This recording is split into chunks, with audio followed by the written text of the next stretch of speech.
muốn nói cho cá lợn là nó thành tựu tổ nụ đây mà lợn là tổ nụ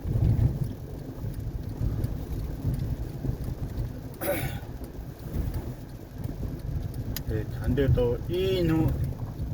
nụ nó thì lợn là nè như thế nào dùng bỏ kiên ra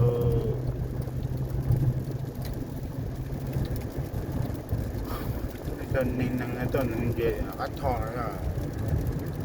lấy cái gì nó về hộ để tụt thọ nó ra nên về mà chỉ muốn nhớ hộ về đó là tất cả chắc phải đây là một na ăn nhỏ ở đây cái chỗ na mà người về về nó có chạy đơ nó đã đơ nữa đi nãy đây là nãy đã mình nhìn đây cái kỷ lục rồi trong tay ta giờ đây thì chính thân ná mà chứ mình nhớ gì phải đây á chính thân ná không nhớ gì phải đây thì trên ná vậy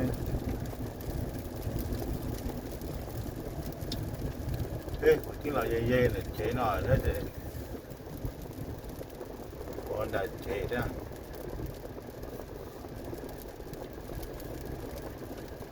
nó phải là chỉ đó là cái thứ là thả rồi vậy